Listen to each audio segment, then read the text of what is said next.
Yo, what's good? It's your man, 100 Grand, Ross with The Rock Never Stops. And today we've got to do this video on two of probably the most disappointing teams in this play-in tournament. If you like this video, if you agree with me, smash that like button, hit subscribe and the bell for notifications for new videos dropping later on. Right now, I want to be 100 with y'all. I thought both these two teams would have had it together by now. I mean, for real. Like, last year, Atlanta Hawks went to the Eastern Conference Finals. They finally seemed to identify a pecking order. They had the right veterans, young players, young talent, defenders, the coaching, the system, the superstar player. They had everything that they needed to officially cement their place as a winning franchise organization ready to be a contender in the East.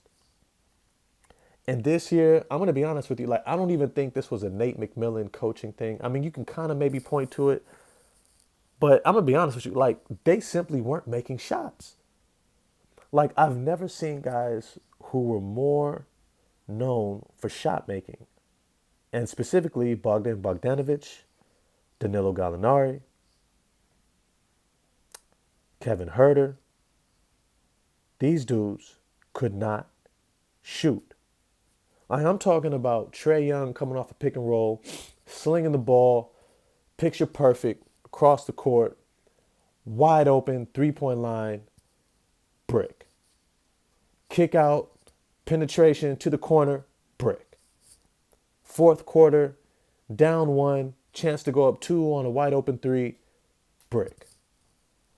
I mean, I've never seen, and I don't know what you do about that. I don't know what you do. Like as a coach, if guys can't make shots, what do you do? On top of that, they've had a bunch of injuries. DeAndre Hunter, of course, he misses his slew of games. John Collins has been out the last half of the season, and that's been a huge loss. But even then, John Collins was missing shots, who I did a video about, needed to take a step forward for this team to put it back together again. And he's been missing shots. The only real person who I would say like really kind of came to the rescue this season is Clint Capella. Finally started looking like last year's defensive player of the year candidate. Finally started looking like the defensive anchor that they brought him in to be. And all of a sudden now they're getting stops and they're winning games. But between the supernova, superstar effort of Trae Young and defensive acumen of Clint Capella, this is literally the only thing that really saved this season. But truly, it's not even saved yet because they're not even out of the play-in. And I think they've got to win 2 games in order to get out of the play-in into the playoffs, which I'm not quite sure is going to happen. You see, the Charlotte Hornets are another team. Granted, Gordon Hayward has missed almost the whole season. I mean, shout out to whoever's getting Gordon Hayward contracts. This dude cannot be healthy. I don't know, like, somebody should have tapped him on the shoulder and said, did you see him in Boston? After that big injury, he kept getting hurt over and over and over and over and over and over again. This guy is not going to be healthy. And yet somehow Charlotte has tripped, fallen, stumbled, fumbled their way into the play-in tournament. Charlotte still can't play defense. They still aren't sure who's their go-to guy yet. I don't know if there's a team that has more fun losing and winning than the Charlotte Hornets. I mean, they have fun. I mean, you look at this team as probably one of the most close-knit groups between Kelly Oubre, a LaMelo Ball, Terry Rozier, Miles Bridges. You know, you got some recording artists here. You got some fashion gurus. You got some guys who are getting into the entertainment business. I mean, you just have all the fun in the world. It's practically Hollywood East. Practically. It's what it would seem. And yet this team is the number 10 seed.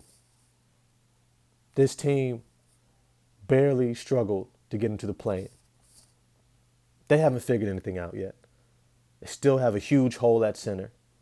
Can't stop anybody at the rim. Can't stop anybody on the perimeter either. And yet here they are. I don't know who's going to win this game. If I had to bet, I'd say the Atlanta Hawks. I think they're going to be able to get more stops between DeAndre Hunter and Clint Capella. Okay. But if LaMelo Ball goes for 50, who knows? Right? It's one of those games that's kind of inconsequential because whoever loses between Cleveland and Brooklyn is going to have to beat one of these two teams. And I think Cleveland is much better than either of these two teams because that's likely who it's going to be. But I don't even know how much further I even want to go into talking about these teams. I got a few more minutes. I'm trying to record on this. Honestly, I think both these two teams are going to be due for a big time offseason shakeup. I think they're going to be major players in free agency. I think they need to fill some huge holes.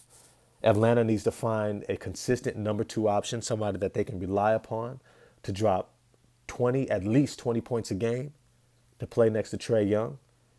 They need to upgrade some of their veterans. I mean, I like some of the supporting cast, but if DeAndre Hunter is not going to be that guy who can get you over 20 points a game consistently, then they got to find somebody who will. And I don't know if it's going to be somebody like a Zach LaVine, who's going to be a free agent. I don't know. But they've got to figure that out. Charlotte, on the other hand, has to get a defensive anchor. Mitchell Robinson, I think, would be a great guy to go after.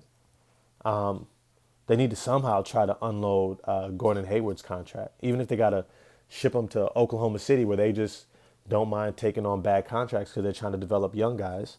But they need to figure that out so they can be able to bring in somebody like Mitchell Robinson. So they can bring in somebody who can hold down the defense and give them a chance to get stops in games. Because this is just pathetic. They seem to be able to score with just about anybody, putting up over 100-something points a game.